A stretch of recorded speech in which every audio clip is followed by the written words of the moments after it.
Rasmalai bread சிம்பிளாக செஞ்சு பார்த்தேங்க. நீங்களும் இதை ட்ரை பண்ணி பாருங்கள். ரொம்ப சுவையாக இருந்துச்சு. தோசைக்கல்ல வந்து ஒரு 4 பிரெட்டை எடுத்து வச்சுக்கிட்டேங்க. கொஞ்சமாக அதுக்கு எண்ணெய் வந்து பொன்னிறமாக ரோஸ்ட் ஆகிற வரைக்கும் எடுத்துக்கிட்டேன். அதுக்கப்புறம்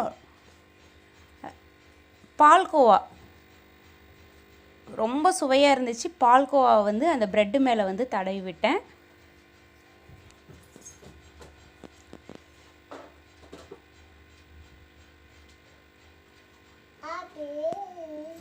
நல்லா ஒன் சைடு வேகும் போதே வந்து 4 பிரெட்டாக எடுத்துகிட்டு அதை அப்படியே நல்லா எல்லா பக்கமும் வந்து பிரெட்டை வந்து தடவி விட்டுட்டு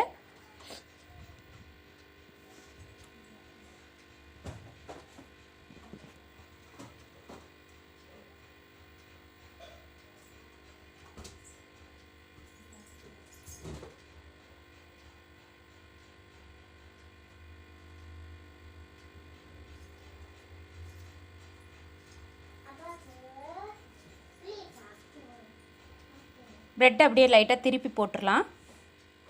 தடவி விட்டுட்டு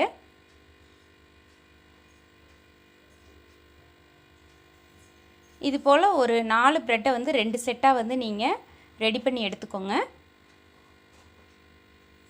சிம்பிளாக ரொம்ப சுவையாக இருந்தது. கருக விடாமல் கொஞ்சம் சிம்மிலே வச்சு செய்யுங்க. அதை 2ஆக கட் பண்ணி வீட்டிலே வாங்கிட்டு வந்த ரசமலாய் இருந்தது. அதை வந்து மேலே வச்சு சாப்பிட்டு பார்க்கலாம், எப்படி இருக்குன்னு பார்க்கலாம் டேஸ்ட்டு அப்படின்னு நாங்கள் ரெடி பண்ணோம். பால்கோவா ப்ரெட்டு உண்மையிலே எனக்கு ரொம்ப பிடிச்சதுங்க. நீங்களும் செஞ்சு சாப்பிட்டுட்டு எப்படி இருக்குன்னு கமெண்டில் சொல்லுங்கள்.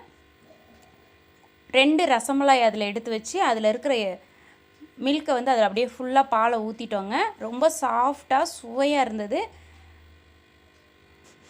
உங்கள் வீட்டில் ரசமலாயும் பால்கோவாவும் இருந்ததா? இந்த மாதிரி ஒரு ப்ரெட்டு செஞ்சு பாருங்கள். பிடிச்சிருந்தா ஒரு லைக் கொடுங்க.